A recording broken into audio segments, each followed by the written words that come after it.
Hey, welcome back, everybody. This is CopBlock Radio, and welcome to the top of the second hour here with you live at lrn.fm and also at copblock.org/show, where there is a chat room built into the webpage, as well as a webcam. You can see what's going on in the studio, and join us there.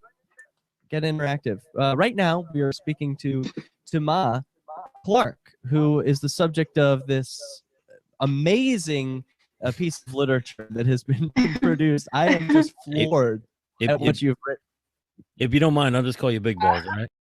You have been on my radar for about the past week since I saw a couple of friends I know at another show I do called Freedom Fiends. One of them is a lawyer, and he sent this to all of the Freedom Fiends and said, like, stop what you're doing and read this right now. He could not believe the way that you were speaking to the judge. Basically, in this lawsuit, there's so much more to it than just that notice that everyone's talking about. That only represents about 1% of the totality of the proceedings. And so pretty much throughout the whole case, the judge has been he was being very unfair. He wouldn't let me, say anything. Everything I put on the record, he would take off of the record. The judge started denying me access to the court. He directed the clerk to stop sending me communications, which makes it impossible to continue prevailing against the defense, which is what the situation was. It was the Assistant State Attorney General of Georgia and 2 other private federal attorneys teamed up against just me, and they couldn't defeat any of what I was saying. And so they just started denying me access to the courts. And my intent was to become a lawyer until I saw how things really worked. Like, I was one of those naive people who wanted to help people, not really understanding that that's not the way things always work. And so once I realized that, it wasn't like that, then I didn't want to be a part of it anymore. What people need to understand is there's a reason why, all of this has happened, but the court hasn't even tried to do or say anything to me. Maybe because they can't do or say anything legally. And that's what was revealed in the case. So it's not about just us anymore. It's about everybody. It's about this stuff is messed up, and what they're doing is really, it's not okay. So it's about, speaking out for everyone's human rights. Everyone who's a human should have access to those human rights. Enough of the foolishness, enough of the lies, enough of the, tricks and games and all of that. Like, start treating people like people. I don't know what I would give to be a fly on the wall in your courtroom. It must be amazing. I hope we can get some cop blockers in there with video cameras for your next trial or hearing or whatever you've got. Hey, we got to take a quick break, step away for a moment, and take a trip to the free market. But when we return, I want to hear more. And I'm like, yeah, the government, they never follow their own rules. I mean, are you really surprised? Do you believe that they are going to follow their own rules? Honestly, do I believe the government follows their own rules? Yes, I do. I believe that people don't. Wait, no, let me finish. I believe they follow their rules. What I believe is that people don't understand the rules. I believe that they present the rules very misleadingly or whatever. Purpose. This is that argument that if the system is working exactly the way it's designed to work, that's exactly. Yeah. It's working how it's designed to work. And what people need to understand is it's not designed to work the way that propaganda and the media wants you to believe.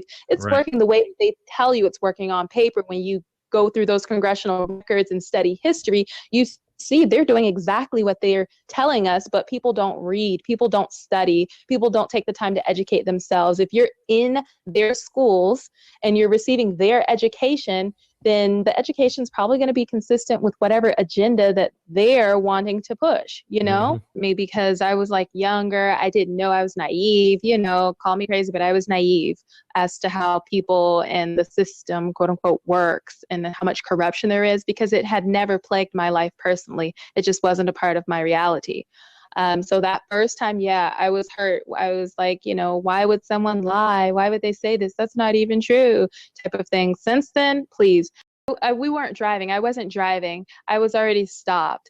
I had just come from the McDonald's, which was like up the street from where I had pulled over, because I was tired. So no one stopped me. It was more like I was already stopped. And a female officer, she's like, I don't know, short red hair, whatever. And she comes and she says something about, is that weed I smell or something? You don't have any weed on you. Right. And I'm like, Jeez. no. And I The was fucking naive. cheeseburger, moron. I don't have any weed. She's like, well, then you won't have any problem with me searching your stuff, would you? And I'm like, are you allowed to do that? And she's like, if I wasn't allowed to do it, then would I be asking or something? And I'm like, okay, go ahead, type of thing. You know, naive. Like I said, I didn't know.